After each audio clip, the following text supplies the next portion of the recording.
On Monday evening, the Jewish community will be marking Tisha B'Av, the 9th of Av, the date that is linked to the destruction of the first temple by the Babylonians, the second temple by the Romans, and other calamities in Jewish history. At the heart of Tisha B'Av is the reading of Eicha, the Book of Lamentations, a series of laments that mourn the destruction of the first temple and the exile of the people from Jerusalem. In the Talmud, the question is asked, why was the first temple destroyed? And the answer given is the following: because of three things that prevailed: idolatry, immorality, and bloodshed. But why was the second temple destroyed?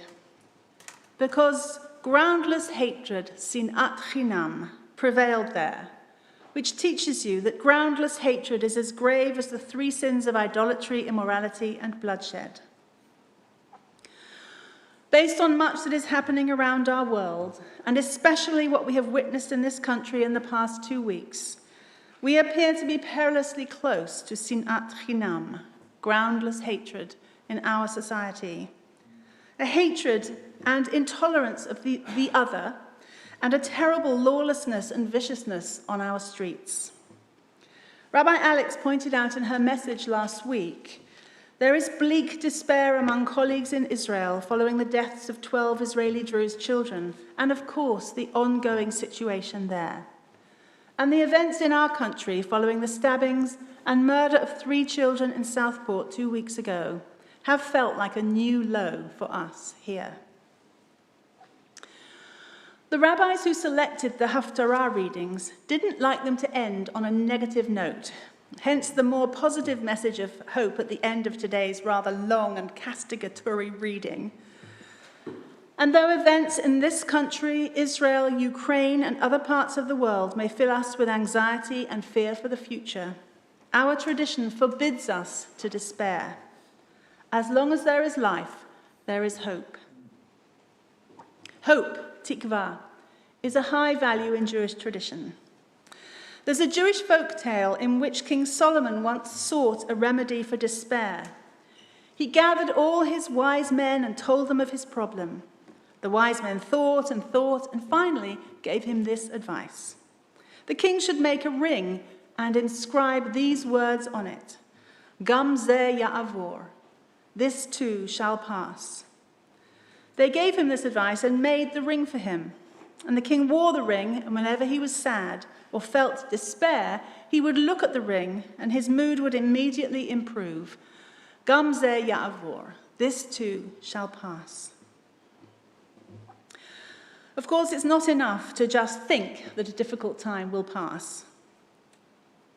We also have to be agents of change. What's the difference between optimism and hope? Asked the late Rabbi Jonathan Sachs, and he answered his own question.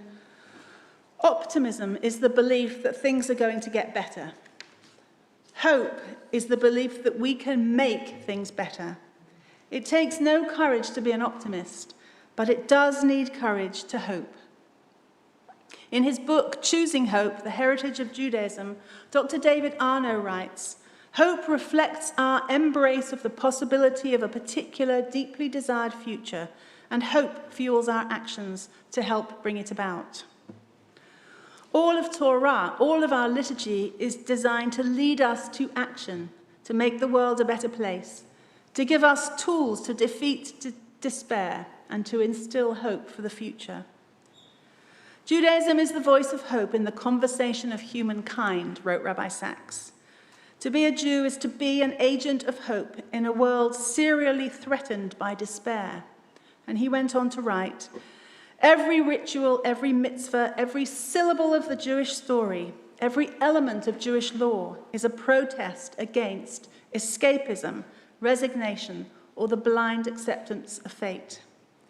Judaism is a sustained struggle, the greatest ever known, against the world that is, in the name of the world that could be, should be, but is not yet. There is no more challenging vocation. Throughout history, when human beings have sought hope, they have found it in the Jewish story.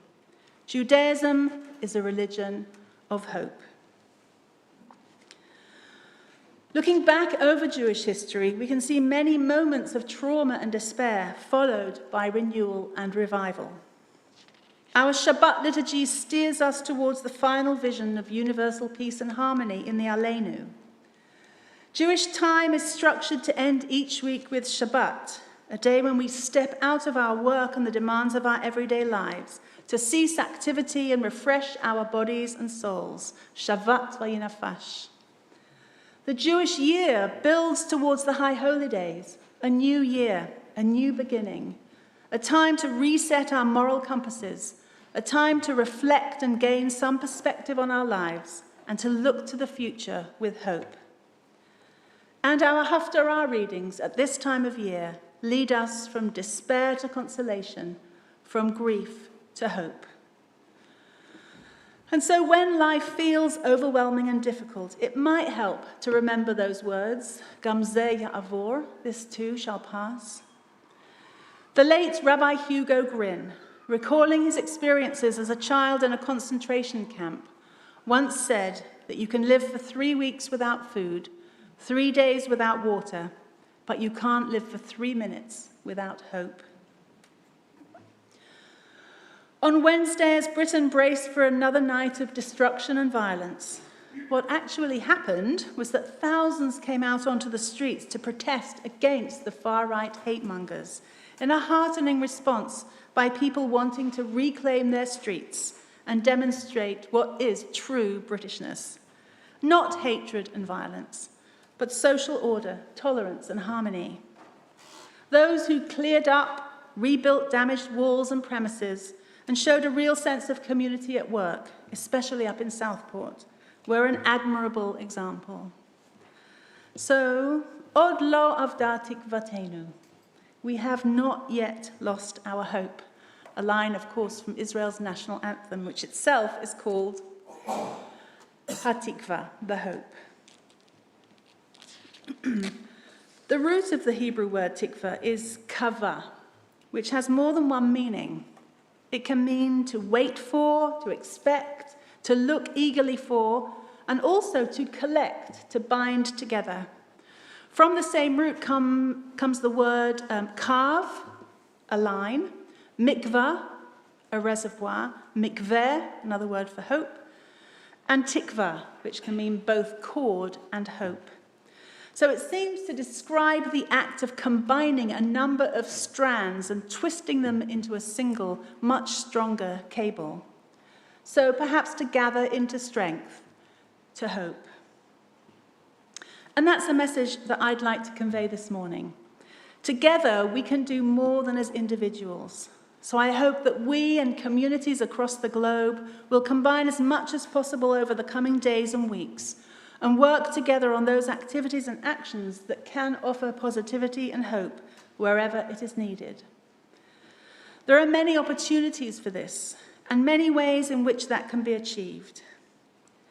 It was encouraging to read the latest Progressive Judaism message entitled Standing Together Against Hatred, which gave some examples of the many actions being taken across our communities, with progressive Jews speaking out against the far right, attending events and standing in solidarity with our friends and neighbors from other faiths and backgrounds. About hope, Rabbi Sidney Greenberg wrote, "Life without hope is hopeless. If we could not hope for a second chance when life inflicts a severe defeat on us, if we could not hope for strength when we have been betrayed, if we could not hope for healing when we have been bruised, if in all these trials hope did not sustain us, then the burden of life would become insufferable." According to an old parable, on one summer night, 2 frogs fell into a bucket of milk. The first frog, realizing the hopelessness of his situation, promptly gave up and drowned. The second frog began thrashing about furiously with all his might. The following morning, the farmer was surprised to find his bucket of milk turned to butter, and there was a frog sitting on top of it. Elie Wiesel, who certainly knew his share of hopeless situations, once said, "One must wager on the future. I believe it is possible in spite of everything, and for him, everything included the events of the Holocaust. It is possible in spite of everything to believe in friendship in a world without friendship, and even to believe in God in a world where there has been an eclipse of God's face. We must not give in to cynicism. To save the life of a single child, no effort is too much. To make a tired old man smile is to perform an essential task.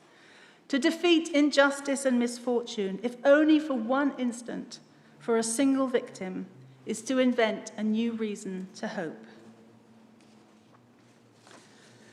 In a few moments, we will recite the Aleinu, with, as I said, its hope for a world at peace and a vision of all creatures living in harmony with each other. Shabbat gives us time to reflect, as Rabbi Igor said at the beginning of the service, and to acknowledge that as long as we have breath in our bodies, there can exist the hope of a better future. 6 days after Tisha B'Av, the saddest day in the Jewish calendar, comes Tu B'Av, the 15th of Av, one of the happiest days.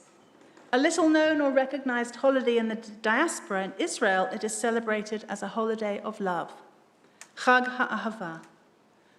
According to the Mishnah, Tu B'Av was a joyous holiday in temple days, marking the beginning of the grape harvest. Tu B'Av was a day on which young people would go out dancing in the vineyards to find romance. Whereas Tisha B'Av commemorates destruction and exile from the land, Tu B'Av is a joyous celebration of the land and the return to it. It is also a celebration of love, which is surely what can redeem this world. Our Haftarah portions at this time of year lead us from despair to comfort, to hope for the future. May we gain consolation and hope from the knowledge that if we each do our part to increase love and kindness, then we bring the world a step closer to restoration and redemption. May we find the courage to hope, to be agents of hope, and to work together towards a time when, according to the prophet Malachi, the Sun of Righteousness will rise with healing in its wings. Ken Yehi Ratzon. May this be God's will. Amen.